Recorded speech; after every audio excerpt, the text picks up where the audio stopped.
Imagine-se caminhando pelas ruas de Atenas há mais de 2000 anos. O vento quente do Mediterrâneo sopra em seu rosto, enquanto você ouve um grupo de pessoas discutindo acaloradamente.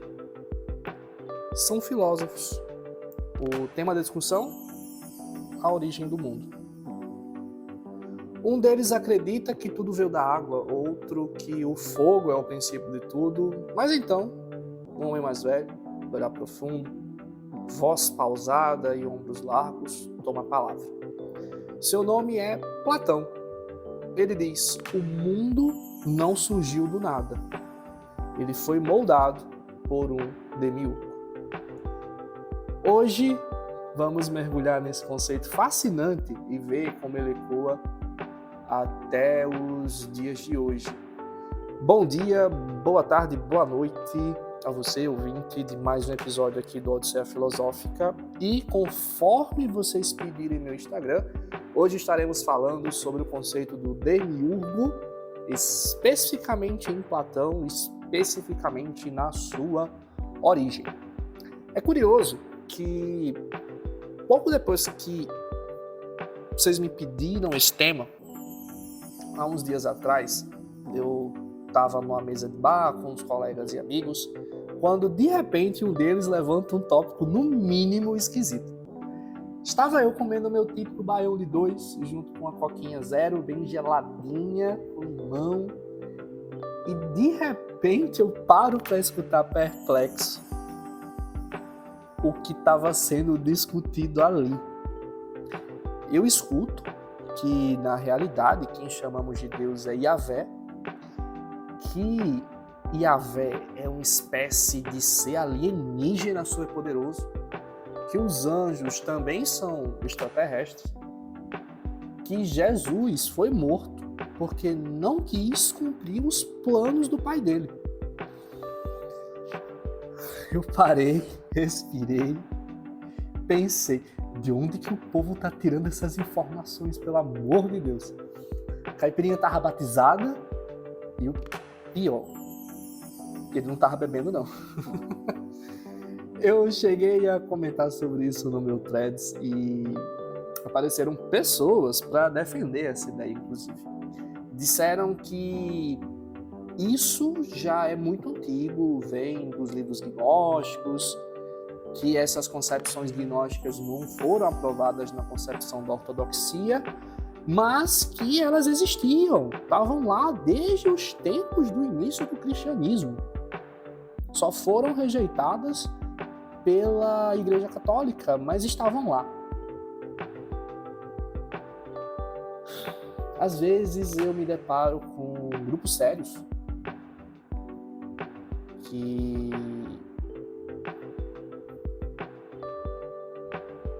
falam sobre gnosticismo, com pessoas sérias que tratam sobre gnosticismo. E eu fico triste, porque mesmo parecendo que estamos numa alta de interesse pelo tema gnosticismos, o que se está entendendo de visão gnóstica é uma visão muitíssimo New Age, que está sendo associada como se existisse desde a sua origem, desde os primórdios dos movimentos gnósticos. Temos sim pesquisadores sérios que tratam sobre esse tema, temos sim muitos materiais incríveis na internet há bons anos, mas que recebem pouquíssimo apoio em comparação a essas concepções alienígenas gnósticas. Quanto isso, por outro lado, às vezes eu me deparo com grupos de tradições esotéricas em geral, onde vez ou outra o tema demiurgo aparece.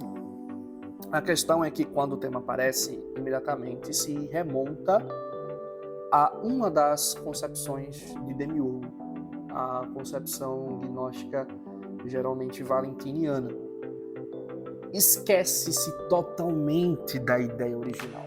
Quando quando fala de Demiurgo, já se lembra do gnosticismo e se esquece de que Platão falou do Demiurgo. E quando o termo está sendo utilizado, remetendo à ideia de Platão, porque às vezes está sendo utilizado o termo remetendo à ideia original, ou à ideia do período ali, do neoplatonismo, enfim, e as pessoas não conseguem compreender o texto, não conseguem compreender aquele escrito, porque estão achando que quando fala Demiurgo, está sendo falado da visão do gnosticismo pessimista. E não é. Naquele caso, não é. Em Platão, Demiurgo é bom, inclusive. Não é mal, Demiurgo é bom. Então é muito importante que a gente consiga pensar. Estou vendo aqui esse conceito. O que é que esse conceito significa nesse texto? Porque às vezes a mesmíssima palavra, o mesmíssimo conceito pode ter sentidos muito diferentes, a depender do sistema que está utilizando esse conceito. É importante que a gente se atenha a isso, senão vamos ter erros bizarros, erros grotescos de interpretação. Igual a ideia de que o Demiurgo, por não ter nascido na Terra, é um ET, sendo que quando a gente fala de ET, a gente está necessariamente associando o que compreendemos hoje por ET. Enfim, é um tema muito extenso, dá para falar muita coisa sobre o Demiurgo, mas hoje a gente vai falar especificamente sobre a visão do Platão, certo? Que é uma visão que geralmente se esquece que existe. Entenda que no decorrer da história, esse conceito pode ser mudado a depender do sistema que está o adotando. Como vimos, a concepção platônica trata de um demiurgo bom, e muitas vezes a concepção gnóstica trata de um demiurgo ruim. Eu estou falando concepção gnóstica, mas é importante esclarecer que existem várias correntes gnósticas e que não necessariamente todas as correntes gnósticas vão ser concordantes quanto ao mesmo termo, tá? Porque às vezes a gente mistura tudo numa panela e diz que gnosticismo é uma coisa só. Mas existem várias escolas gnósticas e é importante se ater que pode haver diferença de uma escola para outra, claro, né? Mas, de todo modo, aqui a gente vai ter em mente o ponto de partida do termo, né? O que ele significava na concepção de Platão. Bom, antes disso, é importante entender que ali no início da filosofia, os filósofos estavam buscando a arqué, que é o princípio de todas as coisas. O que é que deu origem ao universo? Qual é o princípio do universo? Vários filósofos tentaram responder a essa pergunta. De onde veio o mundo? Tales de Mileto disse que tudo veio da água. Pelo amor de Deus, é Tales de Mileto, não é Tales de Amuleto. Porque eu já vi alguém falar Tales de Amuleto, pelo amor de Deus.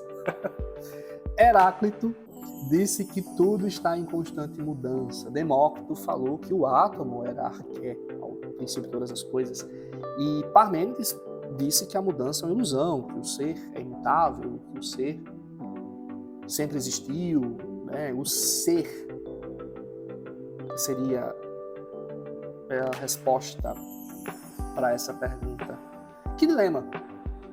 Principalmente o conflito entre Heráclito e Parmênides. Por um lado, temos a ideia de que tudo muda. A gente vê a mudança no mundo. Existem as estações do ano, por exemplo. A gente vê um bebê que vai virando a criança, vai virando um adulto, enfim, a gente vê a mudança. Inclusive, Heráclito é aquele que vai dizer que ninguém se banha no mesmo rio duas vezes, porque na segunda vez, nem você é o mesmo, nem o rio é o mesmo.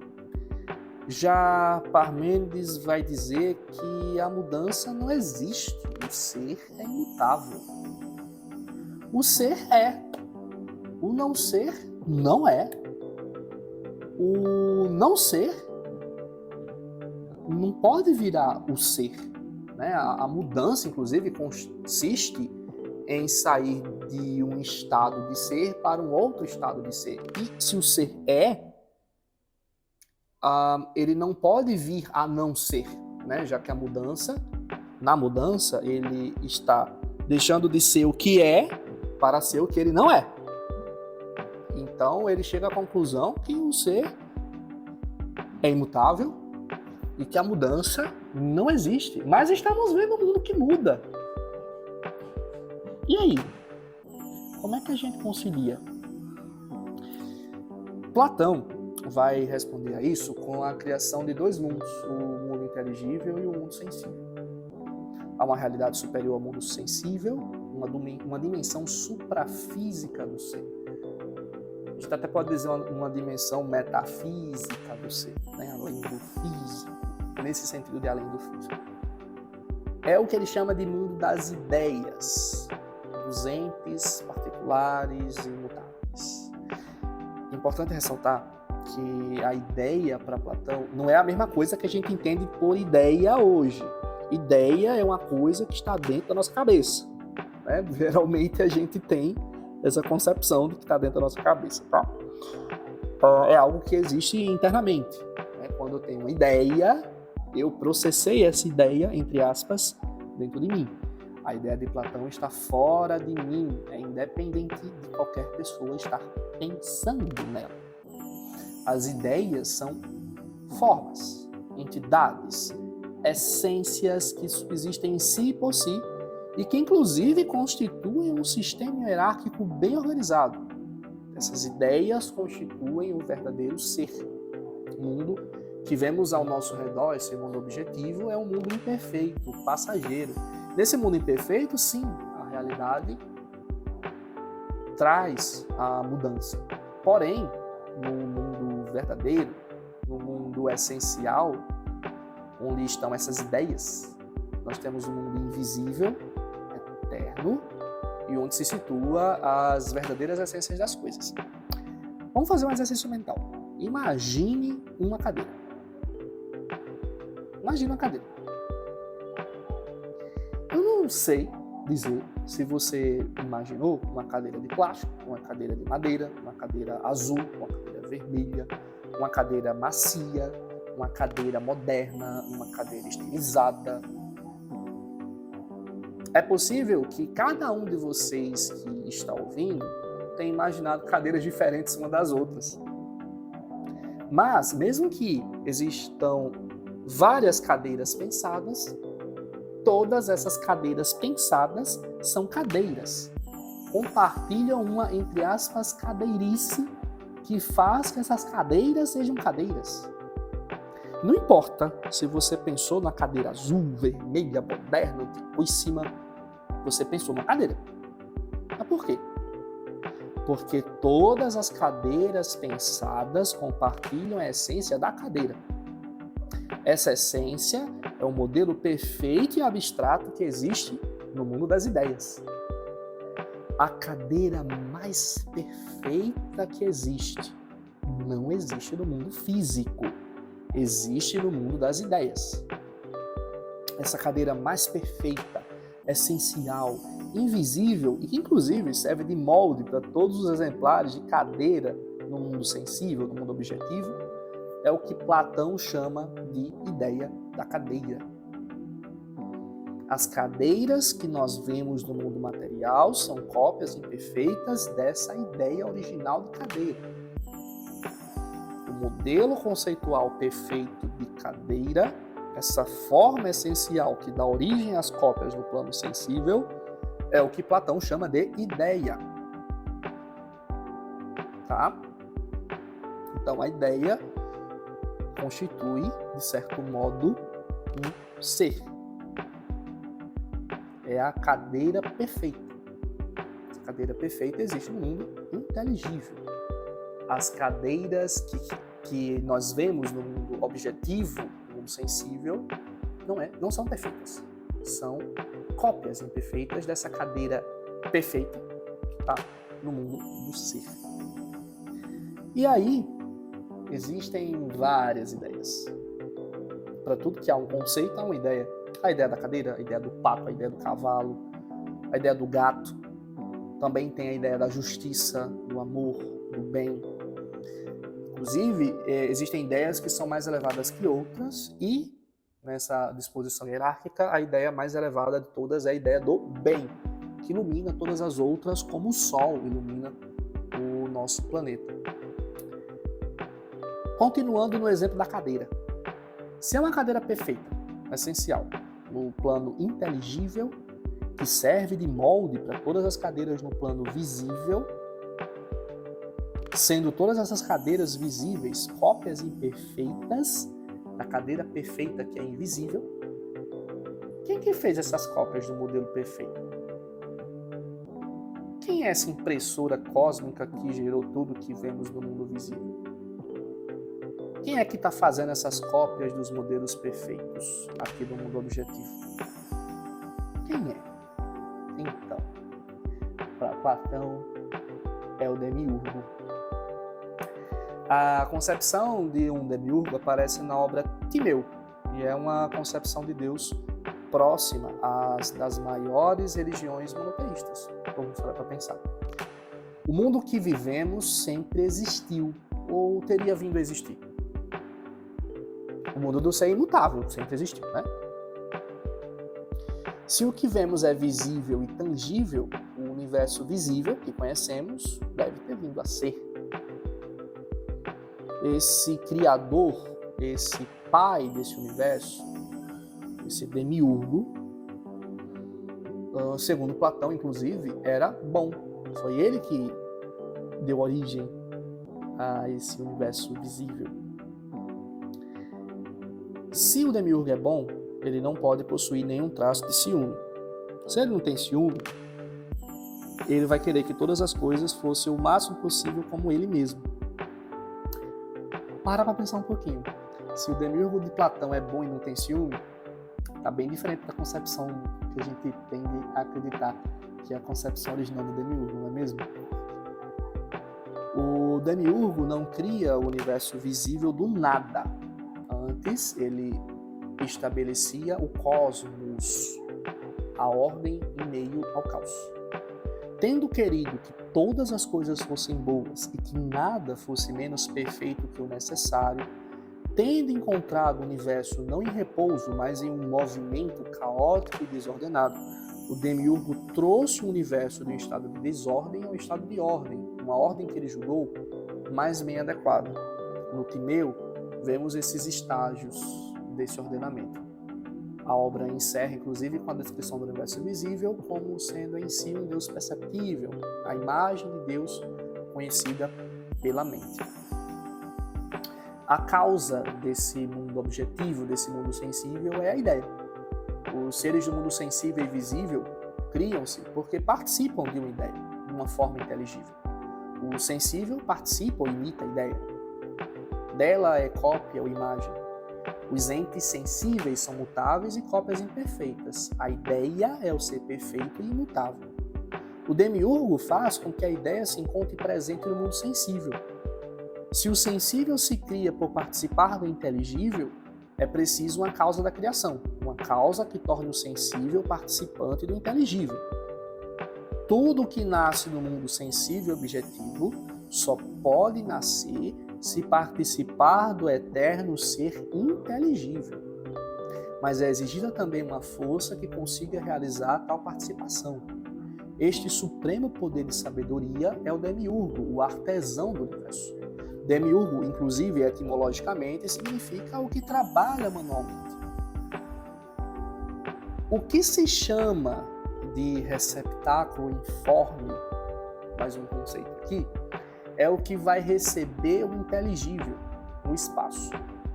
Se a ideia se encontra presente no mundo objetivo por conta do demiurgo, a constituição do mundo sensível exige também a existência daquilo que irá receber esse inteligível. Esse receptáculo não possui qualquer inteligibilidade. Não é nem de terra, nem de ar, nem de fogo, nem de água. Ele é de uma natureza indeterminada, porque precisa ter a pura capacidade de receber qualquer forma. Por isso que ele se chama de receptáculo informe. O demiurgo, então, é um criador benevolente, mas não onipotente. Não cria o mundo a partir do nada, mas molda a matéria pré-existente, que era caótica e desordenada. Não é um Deus a ser adorado, sendo apenas princípio ordenador. Sua criação não é perfeita, já que a matéria que ele molda traz imperfeições. Sua função também é trazer ordem ao caos, organizando o cosmos de maneira harmônica. O universo visível é, então, um reflexo imperfeito do mundo perfeito das ideias. Imagina que ele é como um oleiro que está moldando um vaso a partir do barro. Ele não cria a argila, apenas dá forma à argila. Ele é um arquiteto que projeta um edifício baseado em um modelo perfeito, mas que, para criar esse edifício baseado em um modelo perfeito, ele vai precisar lidar com as limitações dos materiais que ele dispõe. É importante ressaltar que em Platão também existe a ideia do bem, que a gente já falou, que é a ideia mais hierarquicamente superior, que está, obviamente, acima do demiurgo. A ela também poderia ser dado o título de Deus em si, na obra de Platão. No banquete também somos apresentados a ideia do belo. Outra coisa importante é que, para Platão, o demiurgo também é criador de outras divindades que receberam a função de gerar os seres vivos. Enfim, o assunto é complexo, é extenso, mas o objetivo aqui é apresentar uma breve ideia da noção de demiurgo em Platão.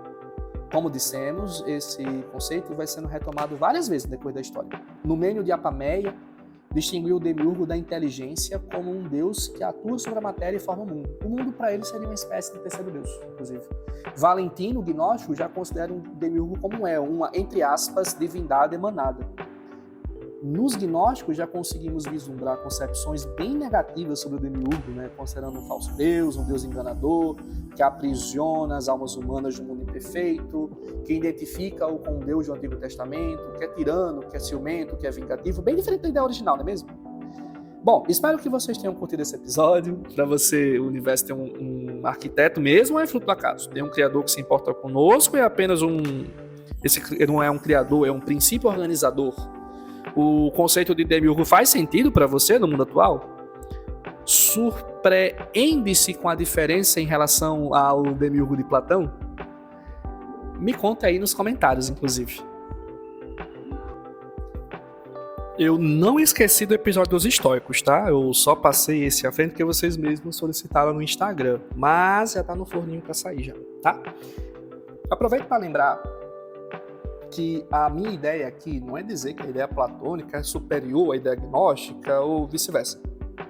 Apresentei a visão platônica porque muitos acabam achando que a visão gnóstica clássica do demiurgo, a visão do demiurgo que é apresentada nos gnosticismos clássicos, é a única concepção dele. Ou ainda que Platão falou a mesma coisa que os gnósticos, enfim. Mas há concepções anteriores, como a gente viu. É muito importante a gente estudar como essas ideias vão sendo moldadas com a história. Mais importante ainda é estudar o que realmente os antigos falaram. Não pegar visões distorcidas contemporâneas e achar que os antigos falavam coisas que não havia o menor cabimento deles falarem na época, como a ideia de demiurgo ET. Bom, muitíssimo obrigado por você ter escutado até aqui. Te espero num próximo episódio para mais uma aventura filosófica e até mais!